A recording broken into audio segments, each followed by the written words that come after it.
vibration from Krishna's flute, which penetrated through the covering of the universe and reached to the spiritual sky. This is very wonderful. Of course, Krishna's flute is not an ordinary flute. Krishna's flute is like his creative energy.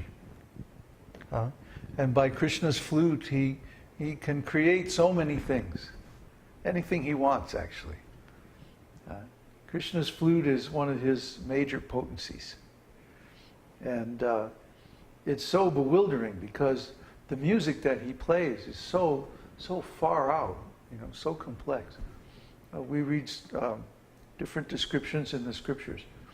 Like, for example, in Vedic music there are basically 12 notes.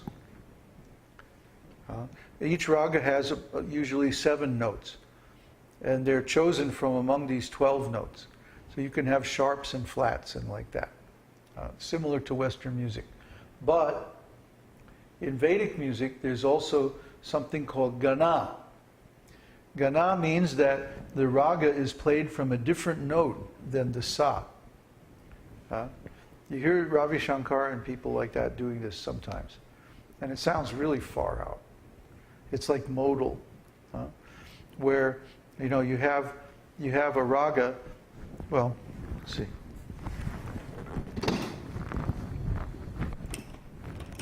Hello?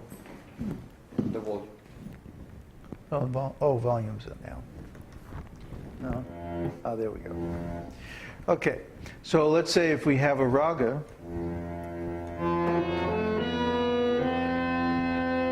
Like Raga Śrī.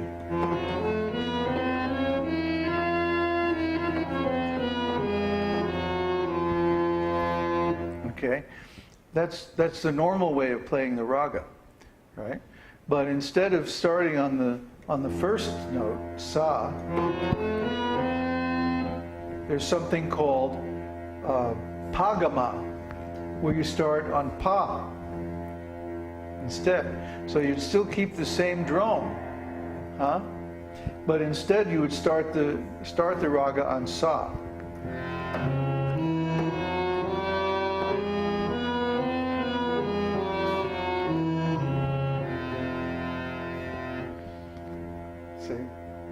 Starts to sound far out, but that's not all.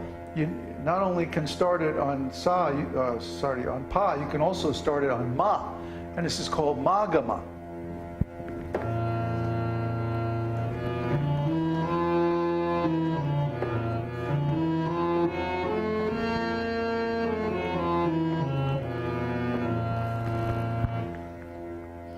See, and then there's even gagama, where you start the mantra or start the raga on ga.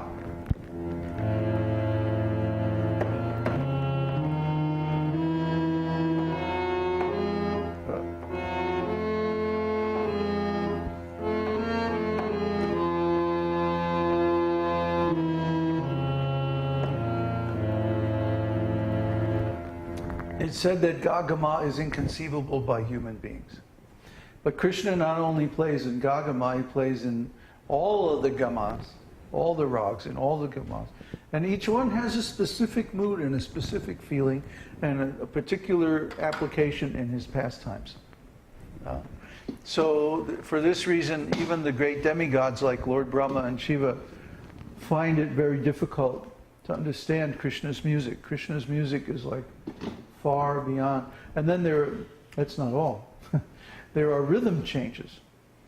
And for example, I've heard Indian musicians playing, and they'll be playing a certain rhythm, 1, 2, 3, 4, 5, 6, 7, 8, 1, 2, like that. And then they'll start playing, instead of with the same beat going, right? They'll start interpreting the rhythm as 1, 2, 3, 1, 2, 3, 1, 2, 3, 1, 2, 3, 1, 2, 3, 1, 2, 3, 1, 2, 3, 1, 2, 3, 1. This is called, technically speaking, is called hemaliya. at least in Western music. I don't know what it's called in raga. But they can sustain this, I mean, for like a whole long time. And each time when they come to the end of the rhythmic cycle, they come back together with the drum. And the effect is like mind-blowing. It's like psychedelic, these rhythm changes. No, really. You listen to it for a while and you're like, you know. So Krishna could do this, but he would do it with different time signatures that are like completely far out, like 7 and 5, you know. And, you know, just mind-boggling. And even the demigods, they can't keep up with it. They're like, oh, this is too much. But for Krishna, it's like effortless.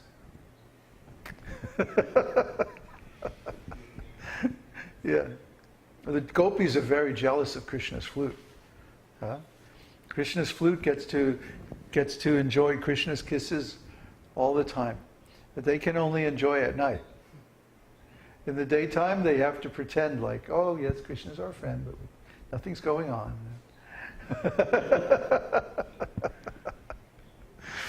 So the gopis are jealous of the flute. But Krishna's flute he's in a very special position because he is potency, creative potency of the Lord. And finally, number 64.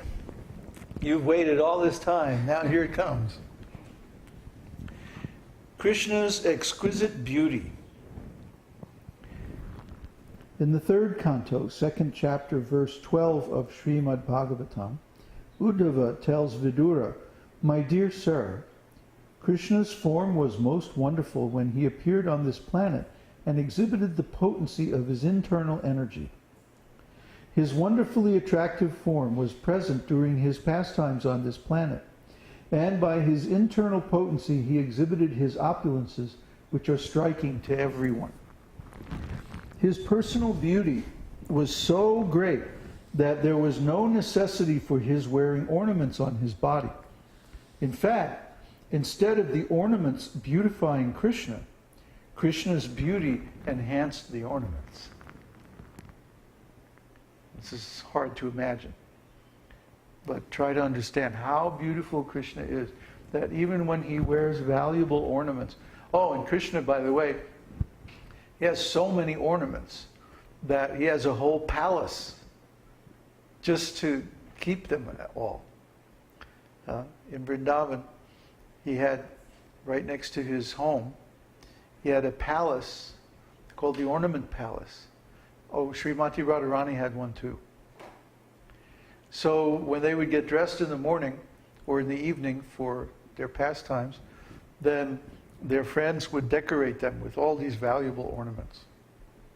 And these ornaments were so nice, they were so wonderful, that even Kuvera, the treasurer of the demigods, was envious that he didn't have such nice jewels and such nice ornaments. But yet, Krishna's body is so beautiful that even the ornaments were beautified by being placed on Krishna's body. So try to understand how wonderful Krishna's bodily attractiveness is. Regarding the attractiveness of Krishna's bodily beauty and the sound vibration of his flute, in the 10th canto, 29th chapter, verse 40 of Srimad Bhagavatam, the gopis address Krishna as follows. "Although our attitude toward you resembles loving affairs with a paramour, we cannot but wonder at how no woman can maintain her chastity upon hearing the vibration of your flute. And not only women, but even strong-hearted men are subject to falling down from their position at the sound of your flute. In fact, we have seen that in Vrindavan, even the cows, the deer, the birds, the trees, everyone has been enchanted by the sweet vibration of your flute and the fascinating beauty of your person." So Krishna is so attractive. Everyone is universally attracted to Krishna. To see Krishna's form means you don't ever want to see anything else again. Krishna's form is so beautiful. The personality of Godhead in general is very beautiful. But Krishna's form in particular is so wonderfully beautiful, so unprecedented in its beauty, that his beauty becomes indelibly stamped on the mind of the devotee. And whether one is male, female, animal, vegetable, mineral, it doesn't matter. They're all attracted to this wonderful beauty of Krishna. In Rupa Goswami's Lalita Madhava, it is said, one day Krishna happened to see the shadow of his beautiful form reflected on the jeweled foreground. In Vrindavan, the devotees built a special little palace or little, it's kind of like, what do they call those things? You put them in a garden? Huh? Perga. A perga?